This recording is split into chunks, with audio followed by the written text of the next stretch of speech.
Olá, profissionais da linguagem XHTML. Nesta aula, nós vamos aprender o que são os elementos inline, né? Ou boxes inline.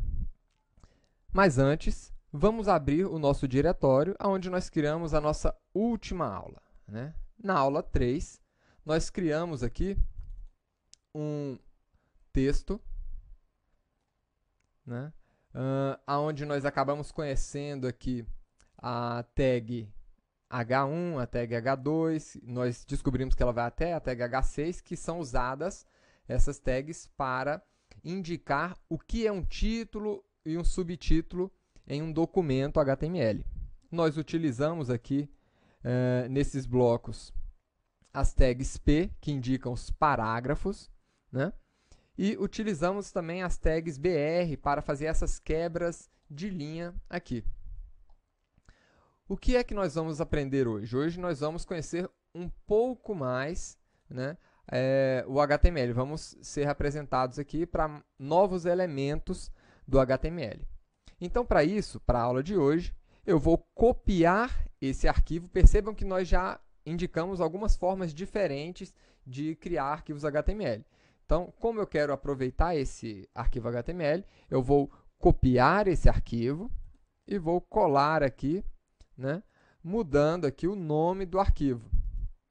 Então, vamos renomear e vamos colocar aqui agora, né, essa é a nossa aula 4, a aula onde vamos aprender sobre boxes inline. Tá certo? Então, o que nós vamos fazer aqui? Vamos abrir esta aula 4, né, com o nosso editor Notepad++, que foi o editor que nós adotamos para o curso, né?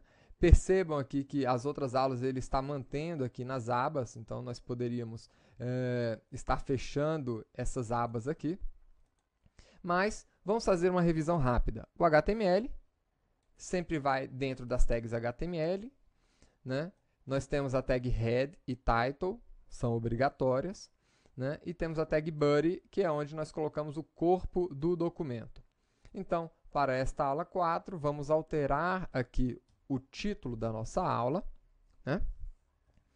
E vamos rever aqui as tags H1, né, onde nós acabamos aprendendo sobre o que são atributos. Então, nós conhecemos o primeiro atributo aqui, que é o atributo align, e colocamos um valor para esse atributo aqui na tag H1, H3 e nas tags P também. Aqui embaixo nós utilizamos esse atributo align também. Tá bom? Tanto a tag como o atributo, né, são declarados com a letra minúscula, e no caso do atributo, ele sempre vem seguido do sinal igual e o valor entre aspas duplas, pessoal, não é aspas simples. Isso faz diferença para um documento XHTML. Para aquele documento mais antigo, no formato HTML antigo mesmo, ele não criticava esse tipo de coisa. Mas como vocês estão trabalhando com tecnologia de ponta, né, é preciso colocar aspas duplas aqui. Tá bom? Então, vamos relembrar algumas coisas. Na aula passada, nós falamos sobre marcação semântica. E o que era a marcação semântica? Eu indiquei para vocês, né, que ao colocar a tag H1 aqui, o browser reconhece que esse conteúdo se trata de um título, né, do documento de alta relevância. Quando coloquei o H3, ele sabe que esse título é um título de menor relevância do que esse título H1. Né? Apesar do browser formatar ou estilizar esse conteúdo, né, de uma maneira tradicional dele, o HTML não é uma linguagem de estilização. Tá? A linguagem de estilização que nós vamos estar utilizando, né, nesse curso de XHTML vai ser o CSS, que nós vamos aprender lá na frente. Né? O HTML é uma linguagem de marcação de texto. Tá? Lembre-se que HTML significa Hypertext Markup Language. Então, Markup Language de marcação de texto. O que significa isso? Isso é que é exatamente a marcação semântica. Né? Onde a gente vai usar os elementos da linguagem, ou seja, nós temos os elementos aqui H1, H3, P, né, em conformidade com o seu significado. Então, esse aqui é um título, por isso eu boto esse elemento. Marco com esse elemento. Esse aqui é um subtítulo, eu marco com esse outro elemento. Esse aqui é um parágrafo, eu marco com essa tag. Tá bom? E agora, tudo bem. Agora, essa aula é uma aula de boxes inline, ou elementos inline. Então, nessa aula anterior, na aula 3, nós utilizamos essas tags aqui, H1, P, né, que são elementos em bloco. Nós vamos ter uma aula depois para isso. O que significa isso? Né? Eles se separam, eles são... eles fazem uma divisão um do outro. Então, quando eu coloquei a tag H1 aqui, ele automaticamente quebrou aqui, fez uma quebra de linha e deixou o outro elemento mais distante dele, ou seja, ele quer ficar sozinho aqui. Tá? Hoje, nós vamos aprender sobre os elementos inline, que são tags que podem vir aplicadas dentro da linha. Inline, porque eles permanecem na mesma linha. Tá? E tanto esses elementos em bloco, né, como os elementos inline, eles são considerados containers ou boxes aqui na linguagem XHTML. Tá bom? Ele é também chamado de bloco de conteúdo, que trata-se de um box retangular que contém outros boxes. Então, vocês vão ver que nós vamos colocar outros elementos dentro desses elementos aqui de parágrafo, de título. Então, afinal, o que são esses elementos inline ou boxes inline? Né? Eles são aqueles elementos da marcação XHTML que não formam blocos separados de conteúdo, ou seja, o conteúdo fica distribuído em linha. Tá certo? Então, a gente tem alguns exemplos desses elementos que nós vamos ver exatamente aqui nessa aula de hoje. Então, por exemplo, o primeiro elemento que nós vamos ver é o elemento que deixa uma letra em negrito, o elemento bold. Então, por exemplo, se eu quiser colocar o nome da empresa aqui, XTI, em negrito, como é que eu faria? Então, eu poderia colocar aqui a tag B, né, de bold, e aí, quando eu atualizar este documento, o XTI vai ficar em negrito. Tá bom? Então, essa é uma marcação que nós estamos fazendo no texto. Isso aqui acabou de virar um box inline, tá certo? Um elemento inline. Agora, se eu quiser colocar uma outra palavra aqui em itálico, por exemplo, né? Eu gostaria de colocar aqui funcionários, clientes e parceiros em itálico. Como é que eu faria isso? Para isso, eu tenho uma tag I. Então, vamos colocar aqui a tag I de italic, né? E vamos fechar a tag I aqui. Nesse momento, né? Ele vai colocar aqui, perceba aqui, ó, que esse texto ficou agora em itálico, tá bom? Então, nós temos aqui a tag B, que deixa o texto em negrito, a tag I, que deixa o texto em itálico. Tá? Nós temos ainda outras tags, né? Algumas dessas tags, elas estão depreciadas. O que significa uma tag estar depreciada? Né? Significa que ela está caindo em desuso, significa que ela vai ser descontinuada pela linguagem. Então, como vocês estão pegando um curso para tratar de uma tecnologia de ponta, então é importante que a gente diga para vocês, né? A tag U de underline, então eu vou colocar aqui, ó, serviços em TI. Eu vou colocar a tag U. Essa tag U está sendo descontinuada, né? Ela ainda funciona aqui? Funciona. Então, tá aqui, ó.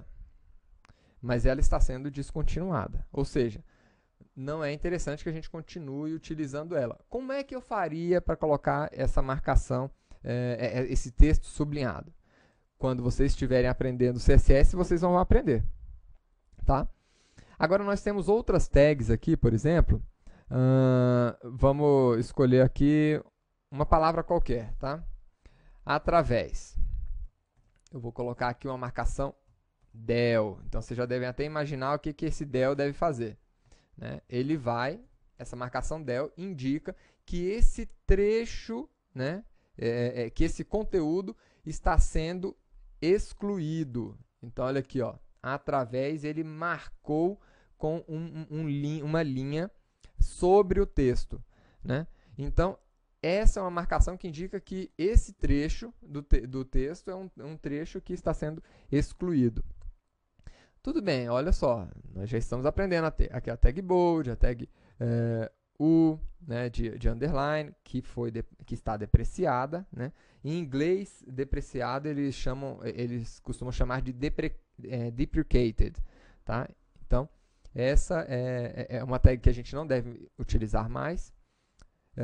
Nós temos a tag I, a tag del, e nós temos outras tags também. Então, por exemplo, se eu quiser definir que um determinado trecho do código vai ficar monoespaçado, ou seja, com todas as letras com a mesma largura. Então, posso colocar aqui TT, né?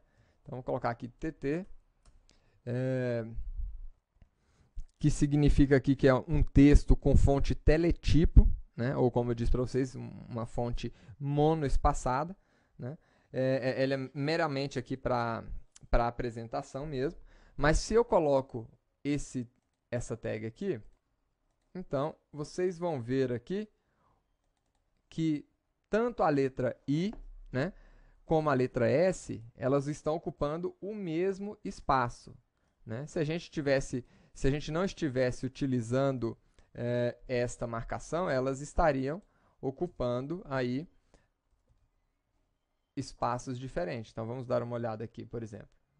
Então, aqui, esse I está ocupando o mesmo espaço do S, né? Já aqui, o I está ocupando um espaço menor do que o S. Tá bom? Vamos agora para umas tags mais interessantes. Vamos aqui embaixo.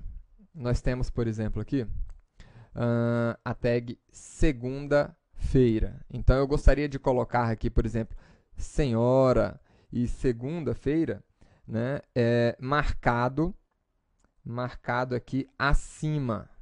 Então, eu queria fazer um texto aqui onde ela ficasse acima. Então, eu poderia colocar aqui sup.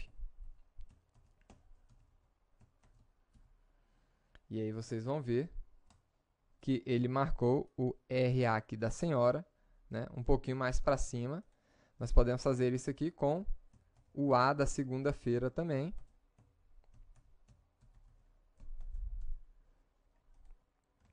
Que dá essa marcação aqui da segunda-feira. E da mesma forma aqui, ó, beba H2O durante os estudos. Eu poderia marcar aqui esse H2O, né, para o H ficar para baixo, como na fórmula. Então, vou colocar aqui, ó, sub. E aí ele vai estar marcando aqui essas letras para elas ficarem abaixo ali do texto principal. Então, tá aqui, ó, H2O. Existem ainda várias outras tags, né? Nós vamos ver algumas. Espero que vocês estejam aí memorizando aí algumas dessas tags. Então, a B, que deixa o texto aqui em negrito. O que deixa o texto sublinhado, mas está depreciado, é a U, né, de underline. Essa aqui, itálico, né, que é a I. Essa aqui é a del, que deleta um trecho do sistema. Essa aqui é a TT, de espaços monoespaçados. Enfim, nós temos várias tags aqui, né?